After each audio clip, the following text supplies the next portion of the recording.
Bodhicitta, the gateway to Mahayana practice.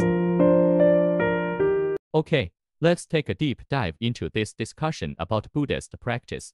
A core question here is the fundamental difference between the Mahayana path, which is motivated by the aspiration to save all sentient beings bodhicitta, and the Hinayana path, which seeks only one's own liberation. And even more interestingly, for a beginner, the Mahayana path seems easier to enter than the Hinayana path. This is a point that's really worth exploring. This time, we are going to clarify the core differences between these two paths, especially the idea you mentioned that Mahayana is easier than Hinayana. Where does this view come from? I think the key lies in the fundamental nature of the person who makes the aspiration. The source materials mention that arhats or pratikabadhas, although they have eliminated their own afflictions, are focused on self-perfection and generally don't proactively teach others. However, a person who has generated bodhicitta, even with many afflictions of their own, will prioritize the benefit of others. What is this fundamental nature? It can be understood as a basic motivation or an essential difference.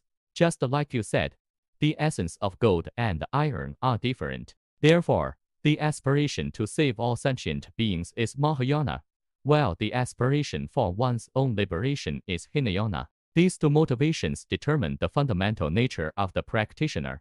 This not only affects which path you take but also the ultimate achievement. There's also a fundamental difference in their views.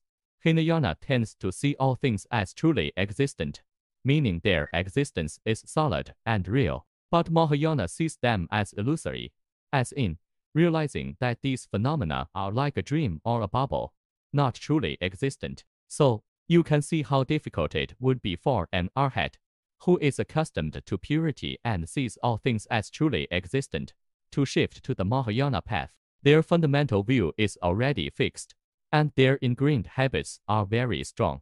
Returning to the previous question, how do we explain that Mahayana is easier to practice than Hinayana? Logically, Hinayana focuses on oneself, and the goal is very clear. Shouldn't it be more direct and simpler? This depends on the challenges one faces at the very beginning of the practice. Hinayana requires you, right from the start, to directly confront the three obstacles. The three obstacles are the three main hindrances on the path of practice: karmic obstacles from past actions, retributive obstacles that affect your body and mind, and the most fundamental obstacle, ignorance, which is the obstacle of afflictions. Just think, confronting these three mountains head-on to practice the path of purity requires immense willpower and a great deal of pressure. So, how is Mahayana easier to practice? The cleverness of Mahayana is that it allows you, to some extent, to accommodate afflictions,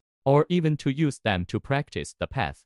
The focus isn't necessarily on immediately cleaning up all your own problems. Instead, you first master the correct method, the Dharma, and then you can help and teach others, even if you're not yet perfect yourself. This sounds like the barrier to entry is a bit lower, doesn't it? This brings up a question for me.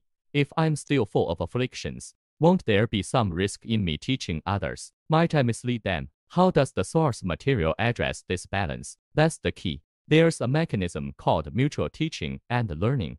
The source material calls it, or habitual practice, pervasion. When you have to constantly explain and contemplate things to help others understand, you are continuously learning and solidifying your own understanding. This is the process of hearing and contemplating wisdom. Just think, if you explain it to 10,000 people, you are essentially deeply contemplating it 10,000 times yourself. This continuous habitual practice will subtly deepen your understanding of the correct Dharma, and those wrong views and afflictions will be imperceptibly diluted. Therefore, this process of habitual practice can even influence the consequences of actions. The source material mentions three key elements of creating karma: the fundamental intention, your motivation; the means, your specific actions; and the completion, the result. Through continuous habitual practice of correct views, even if you perform a certain action, if your fundamental intention is for the benefit of others, and you don't have feelings of self-satisfaction or attachment after completing it, then even if the action seems to have some flaws, the negative karmic cause cannot be formed. The Goma has an example of this. The Venerable, constantly taught the Dharma and ultimately achieved arhatship himself. This is a great example. The source material also has a very interesting saying. The people who listen to the Dharma are the field of merit for the one who speaks the Dharma. This means that when I help others, I am ultimately nourishing myself. This is a very important feedback mechanism in the Mahayana spirit of benefiting others. Every time you share knowledge and help others understand, you are cultivating your own field of merit. This is because the listeners provide you with the opportunity to practice, deepen your understanding, and accumulate the provisions of merit and wisdom. The more you give to sentient beings, the greater your capacity becomes, and the greater your own growth and ultimate achievement will be. The source also seems to have an example, although the ending is cautionary, that shows if you can fully dedicate yourself to serving others without considering personal gains or losses, you will receive unexpected trust and reimbursement reward.